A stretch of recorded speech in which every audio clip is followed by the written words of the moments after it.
말씀 로마서 9장 27절에서 29절 말씀.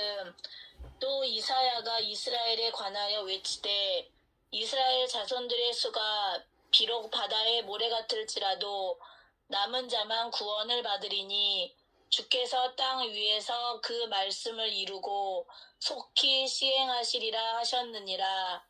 또한 이사야가 미리 말한 바 만일 만군의 주께서 우리에게 씨를 남겨두지 아니하셨더라면 우리가 소돔과 같이 되고 고모라와 같았으리로다 함과 같으니라. 아멘. 아멘. 감사합니다. 네. 네, 이제 선포된 본문 말씀에 의해서 남은 자 시리즈 첫 번째 시간입니다. 네, 이한드레 목사님께서 남은 자의 의미라는 제목으로 말씀 선포해 주시겠습니다. 네, 목사님 기도도 부탁드립니다. 아버지 하나님 감사합니다. 오늘도 저희들 함께 모여서 말씀을 나누고 또 합심하여 기도하려고 합니다. 말씀 가운데 은혜로 충만하게 하시고 기도하는 가운데 우리에게 성령의 놀라운 기름 부음이 역사하셔서 우리의 기도가 합당하게 하나님께 아뢰줘서 다 상달되어 많은 응답받는 우리 모두가 되게 도와주십시오. 부족한 종은 오늘도 순종하는 마음으로 섰사오니 주께서 인간의 연약한 것 다 감춰두시고 오늘 입술만 주장하셔서 필요 적절한 말씀만 선포되게 도와주십시오. 못한 것 주님께 의탁하옵고 예수님의 이름으로 감사하며 기도하옵나이다. 아멘. 아멘. 아멘. 예, 반갑습니다. 이한드레 목사입니다. 원래 제 시간이 다음 주 화요일부터 2주간 그래서 제가 남은 자 시리즈를 이렇게 준비했었는데 토요일 날 이렇게 갑자기 시간 배정이 됐고요. 화요일은 제가 참여를 못하게 됐습니다. 그래서 오늘 이 시리즈를 시작하면서 수요일부터 계속해서 다음 주에 이어서 남은 자 시리즈를 하려고 합니다. 성경에는 중요한 사상이 몇 가지가 있는데 그 중요한 사상이 성경 전체를 이어가는 원리와 같은 거죠. 그 중요한 사상 원리들을 다 말씀드릴 수는 없고 오늘 이제 한두 가지만 좀 말씀을 드리려고 하는데요. 히브리서 10장 9절에 보면 그 후에 말씀하시기를 보시옵소서 내가 하나님의 뜻을 행하러 왔나이다 하셨으니 그 첫 것을 폐하심은 둘째 것을 세우려 하심이니라. 이 성경의 중요한 사상 원리 중에 하나가 첫째 것은 폐하고 둘째 것을 세운다는 거예요.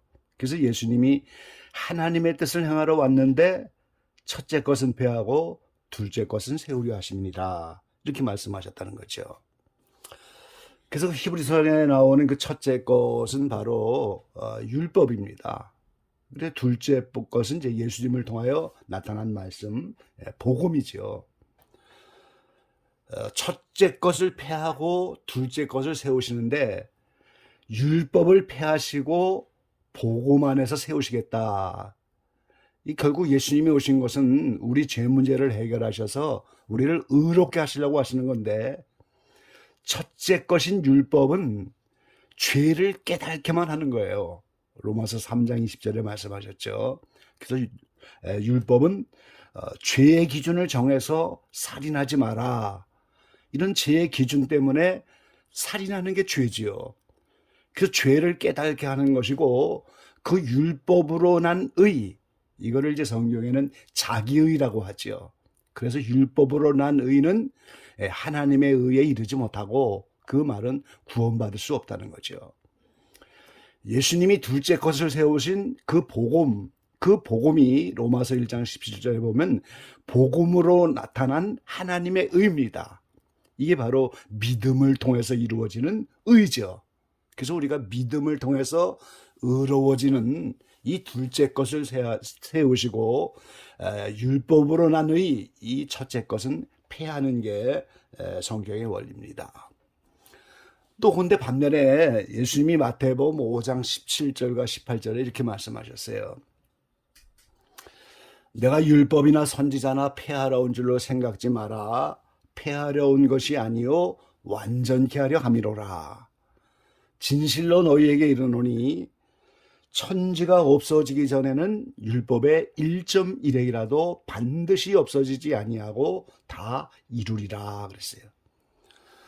자, 한 곳에서는 율법인 첫째 것을 폐하고 둘째 것을 세운다고 말씀하면서 또 한편으로 예수님은 그 율법을 폐하러 온 것이 아니고 완전케 하려고 오셨다. 이렇게 말씀하셨다는 거죠. 그래서 여기는 이제 두 가지를 다 우리가 이해해야 됩니다. 이 율법 가운데는 성전법이 있어요. 제사법이 있습니다. 이 구약에서는 성전에 가서 제사 드리고 이렇게 하는 그 구약의 제사법, 성전법, 이거는 폐하신다는 거예요. 왜 그렇습니까? 예수님이 곧 성전이 되시잖아요. 그리고 예수님이 속죄 제물이 되셔서 또 대제사장이 되셔서 그 속죄 제사를 실제로 이루시잖아요. 그러니까 이 성전법, 제사법은 폐하면서 완전케 되는 것이고 이 도덕법입니다. 자, 살인하지 말라 하는 그런 율법을 주셨는데 예수님은 마태복음 5장에 뭐라고 말씀하세요? 그걸 마음의 법으로 더 완전케 하시는 거예요. 너희가 라가라고 욕하고 미워하면 곧 살인했다 이렇게 말씀하잖아요. 그러니까 오늘 우리가 복음 안에 있는 우리가 이 내면으로 지켜야 하는 이 율법, 마음으로 지켜서 그 율법의 요구를 다 이루어야 되는데 남을 미워하고 욕하고 정죄하면 이미 그 동기가 곧 살인이라는 거예요. 행동으로 나오진 않았지만 오늘 그것이 마음에 이미 들어오면은 그것 자체가 살인이라는 거죠. 그래서 그런 도덕법 같은 것은 내면의 법을 통해서 완전케 하려 오셨다. 그래서 예수님 안에서 우리가 욕하고 미워해서 곧 살인한 건 그분의 피가 준비되어 있으니까 예수님의 피로 회개하고 오늘 우리가 다시 그 죄를 드러내는 우리 내면에는 언제 이거를 이제 십자가상에서는 이미 은혜로 다 준비됐지만 그거를 우리가 버리고 죄에서 해방되는 로마서 8장의 사도 바울의 그 신학의 형제에 이르러야 각자 완전케 되어지는 겁니다. 그런데 이제 이 첫째 것을 폐하고 둘째 것을 세우는 원리가 그 율법으로만 끝나고 복음을 세우는 것만 끝나는 게 아니고 성경 전체의 첫째 것은 다 폐하게 돼 있다는 거예요. 둘째 것을 세우는 것이 성경의 원리라고 하는 거죠. 자, 첫 가인은 살인자가 되고 아벨은 첫 순교자가 되고 그래서 가인은 버리고 아벨을 세우는 거예요. 아벨은 순교자였지만 대신 셋을 주시고 에노스를 주셔서 그 가문에서 오늘 노아가 나오고 그 가문에서 에녹이 나오고 그 가문에서 모세가 나오고 그 가문에서 아브라함이 나오면서 믿음의 조상들이 다 아벨 계열에서 나오는 거예요. 이 가인이라고 하는 첫 것은 피하는 거죠. 둘째 것을 세우는 거예요. 에서와 야곱도 마찬가지잖아요. 쌍둥이인데 야곱은 형 발뒤꿈치를 잡으면서 뱃속에서부터 장자권을 받으려고 애쓰는데 결국 에서는 패하고 야곱을 세우잖아요. 에서는 사냥꾼이라 오늘 그런 장자권 이런 거에 관심이 없고 파죽한 것에 그 장자권을 파는데 그 야곱은 죄인이고 사기꾼이고 가로채는 자 같은데 결국 변하여 이스라엘이 됩니다. 이기는 자의 모형이죠.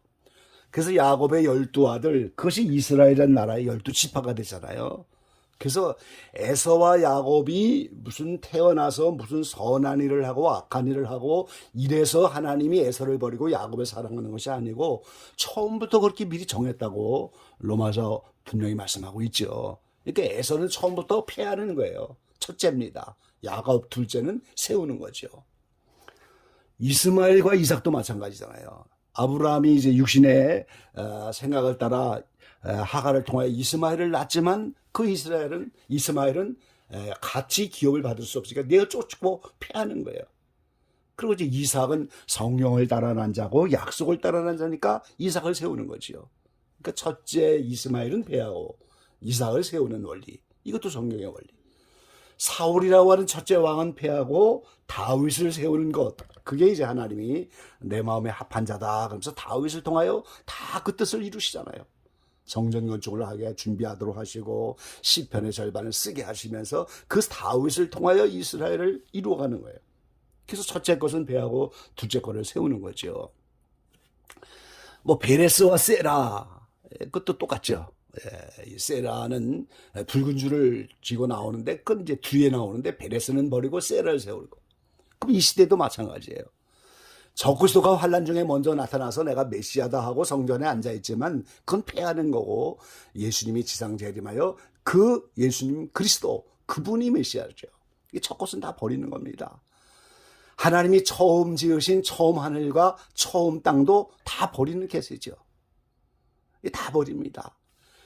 처음 땅과 새 땅. 그래서 처음 땅은 버리고 새 땅이 나타나고 처음 하늘은 버리고 새 하늘이 나타나고 그러면서 우리 개인적으로도 마찬가지예요. 이 하늘과 땅은 우리의 영혼과 육체의 관계가 똑같은 거예요. 그래서 우리의 옛사람은 버리는 거고 우리의 새사람 성령 받고 예수 믿어서 성령으로 태어난 나의 새사람 이거를 세운단 말이죠. 이스라엘 백성을 모형으로 하면 출애굽하기 전에 60만 명은 다 버리고 광야 여정을 통하여 새롭게 나타난 60만 명을 가나안 땅 들어가도록 세우는 거죠. 그래서 성경 전체가 우주 만물부터 시작해서 인생으로부터 모든 하나님의 섭리와 계획이 첫째 것은 다 패하고 둘째 것을 세우도록 하나님은 그런 성경의 원리와 그런 사상을 가지고 성경이 진행이 되고 있다는 사실인 거죠. 그리고 이제 그 중에 또 하나 이제 중요한 사상 원리가 남은 자 사상인 거예요. 남은 자 사상입니다. 자, 오늘 본문 가운데 이사야가 예언한 그 말씀을 이제 사도 바울이 전하고 있는데 이스라엘의 자손의 수가 바다의 모래가 들지라도 여러분 바다의 모래가 얼마나 많은 거예요. 그런데 남은 자만 구원을 얻는다 이렇게 말씀하셨어요. 자, 이스라엘이 이제 예수님 십자가에 못 박고 구약으로부터 말씀을 지키지 못하고 언약을 배반하고 그러면서 버림받아서 AD 70년에 예루살렘이 완전히 멸망했는데 이제 7년 대환란이 오면 그 환란 속에서 버림받은 이스라엘이 다시 한번 구원을 받을 거예요.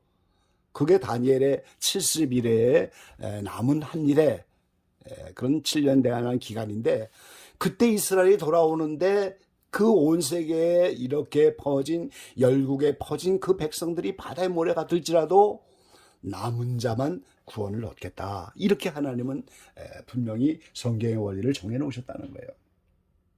오늘 29절에도 말씀하시잖아요. 만일 만군의 주께서 우리에게 씨를 남겨두지 아니하셨더라면 우리가 소돔과 같이 되고 고모라와 같았으리로다. 그러니까 이 남은 자들이 거룩한 씨입니다. 상수리나무, 밤나무를 베고 나면 거기에 이제 구루토기가 남는데 뿌리가 있으니까 언젠가 그 구루토기에서 다시 싹이 나잖아요. 그래서 이 남은 자들이 오늘 인류 구원의 역사를 이어가는 자들이고 그들이 오늘 거룩한 씨가 되는 것이고 그들이 구루토기가 되는 것이고 그들을 통해서 하나님은 구원의 역사를 이루어가는 거예요. 신약을 사는 우리도 마찬가지죠. 그래서 이 성경에 나타난 남은 자의 사상이 매우 중요한 겁니다. 자, 이 남다, 뒤에 남겨지다 이런 말에서 이제 파생돼서 남은 자다 하는 말이 나왔는데 여러 가지 의미가 있는 거예요. 환난 가운데 살아남는 것도 남는 자고 회복을 위하여 보호된 자도 남은 자고 어떤 목적을 위해서 숨겨둔 사명자도 남은 자이다. 그래서 예수 그리스도 구원의 역사를 이루는 과정에서 인간의 죄악과 타락으로 심판이 주어질 때마다 하나님은 창세기로부터 약속된 구원을 이루시기 위한 방편으로 얼마간에 남겨진 자 그들이 의인들이에요. 그들을 통하여 그들이 사명자예요. 그들을 통하여 그 구원의 역사를 이어가게 하신다는 거예요. 지금 그러니까 남은 자가 없으면 하나님의 구원의 역사를 이룰 수가 없죠. 거룩한 씨가 있고 그루터기가 있기 때문에 거기에서부터 계속 또 새로운 싹이 나고 하나님의 구원의 역사가 이루어진다는 거죠. 라이프 성경서전에는 이렇게 표현을 했었습니다. 하나님께서 죄인을 벌하실 때 심판받지 않고 살아남은 소수의 사람을 가리킨다. 이런 자들은 고난과 역경 속에서도 죄악된 세상과 짝하지 않고 끝까지 하나님의 언약을 믿고 역경을 견디며 믿음의 승리를 이룬 자들이다. 그러나 하나님께서 이런 소수의 의로운 사람들을 남겨두시는 이유는 1차적으로 이들의 구원의 목적이 있지만 한 걸음 더 나아가 이들 의로운 자들을 통해 당신의 구속 역사를 계속해서 이루어 가시려는데 그 궁극적인 목적이 있다. 이 라이프 성경사전이 이렇게 해석을 했어요. 그러니까 오늘 얼마간의 이 소수의 의로운 사람들, 하나님의 언약을 믿고 역경을 견디면서 믿음의 승리를 이룬 자들이 개인적으로는 그것이 구원의 목적을 이루는 길이지만 그런 의로운 자들을 통해서 구속의 역사를 계속하게 이루어져 가게 하시는데 그 남은 자를 세우는 목적이 있다. 이런 뜻이에요. 그래서 이 남은 자 사상은 성경에 매우 중요한 사상입니다. 이들 때문에 구속의 역사를 이어가게 된다는 그런 사상이고 남은 자만 구원을 받는다는 하나님의 경고의 의미도 있는 것이고 또 택한 백성을 절대로 멸하지 않는다는 하나님의 이런 절대 구원의 사상도 있는 것이고 남은 자는 죄인을 벌하실 때 구원하시는 축복을 받는데 이들이 하나님 나라를 이루는데 꼭 필요한 일꾼이다. 이것이 이제 오늘 남은 자의 사상입니다. 그래서 성경 곳곳은 남은 자의 이야기예요. 자, 구약 시대에도 죄가 간영하여 하나님이 세상을 다 물로 심판하는데 노아의 가정만 남겼잖아요. 노아의 8 식구만 남은 자입니다. 그들만 방주를 예비하고 다 먹고 마시고 시집가고 장가가고 다 그러는데 노아의 가족만 그때 방주를 준비하여 방주로 들어가요. 그 노아의 가족만 남은 자고 노아는 당대의 의로운 자고 당대의 완전한 자다. 주님이 이렇게 말씀하셨어요. 노아의 심판이 물심판의 본이라면 롯의 소돔 고모라의 심판은 불심판의 본이라고 말씀하셨는데 그 롯의 가족도 오늘 물론 아내는 뒤를 돌아본 거로 소금기둥이 되고 그 사위들은 불로 심판하는 걸 농담으로 여겨서 받아들이지 않았지만 그 롯과 2 딸이 오늘 소돔 고모라에서 구원을 받는데 그게 오늘 불심판의 남은 자의 모형이 되는 거예요. 엘리야 때도 마찬가지잖아요. 이제 이세벨이 바알을 가지고 와서 9시대에 이제 하나님의 선지자는 다 얻고 바알의 선지자만 850명 이렇게 갖고 1대 850의 싸움을 싸우면서 엘리야가 나만 남았다 그러지만 근데 하나님 뭐라고 말씀해요? 7,000명을 남겨두었다 이렇게 말씀하셔요.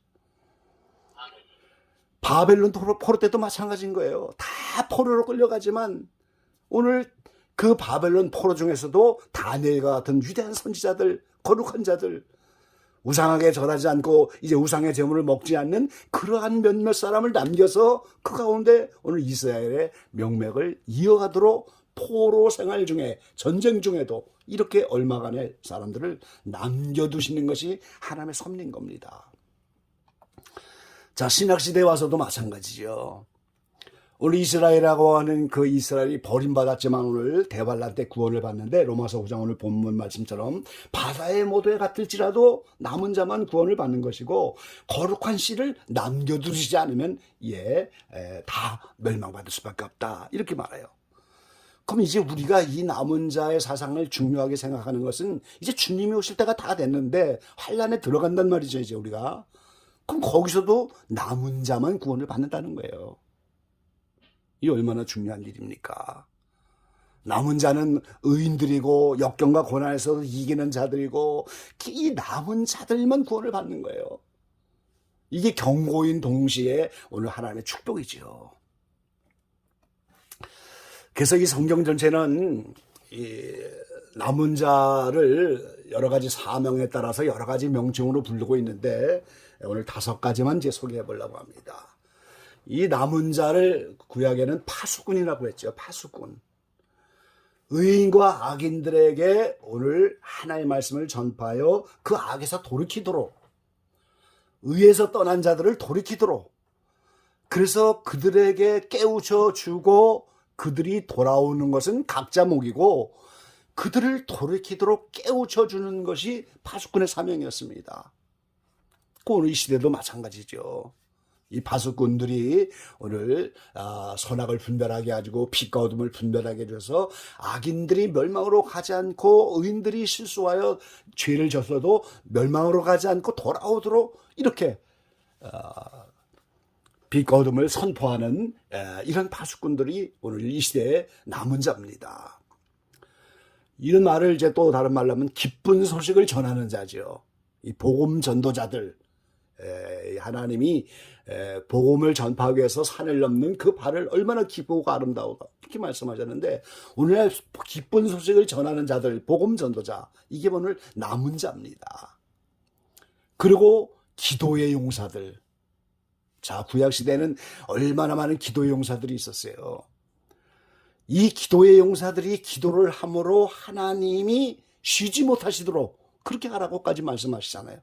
그러니까 하나님은 모든 일을 기도를 받으시고 이루시는 분인데 누군가가 기도해야 그걸 받으셔서 역사를 하실 거 아니겠어요?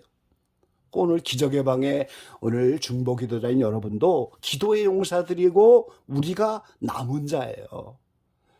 누가 이 시대에 바쁜 시대에 돈 벌기 바쁘고 세상 따라가고 이 노아의 때가 마치 예수님 인자가 오는 때와 똑같다고 말씀하시는데 원래도 대부분 사람들이 어떻게 하면 먹을 수 있고 어떻게 하면 이제 마시고 어떻게 하면 시가고 장가가고 집을 짓고 사고 팔고 노아의 때와 똑같이 다 그렇게 흘러가는데 그중에 노아의 가족들이 방주를 준비하는 것처럼 얼마간의 기도의 용사를 뽑아서 그들을 통하여 그 기도를 받으시고 하나님이 구속의 섭리를 이어가신단 말이죠. 이게 기적의 방의 용사들이 기도의 용사들이고 오늘 기적의 방의 용사들이 오늘 이 시대에 남은 자들이 되는 거예요. 이들을 개인적으로 구원하는 목적이 있지만 이 남은 자들을 통하여 하나님의 뜻을 이루어가는 그래서 남은 자를 세우는 거거든요. 사명에 따른 남은 자의 명칭 가운데 찬양하는 자가 있습니다. 또 이 찬양은 곡조 있는 기도도 되고 신앙 고백도 되고 말이죠. 그래서 하나님은 찬양하는 자를 곳곳에 세워서 그들의 찬양을 받으시고 오늘 하나님이 구속의 역사를 이루어가는 거죠. 그런가 하면 이제 선포하는 자가 있어요. 하나님의 뜻을 선포하는 겁니다. 요나가 이제 가서 니느웨에 가서 이제 40이 지나면 멸망할 것이다. 하나님의 뜻을 따라 그분의 계획과 뜻, 예언, 이걸 선포하는 거. 이게 선포하는 자입니다. 이게 전부 남은 자들이 사명에 따라서 이렇게 받게 되는 그런 명칭들이죠.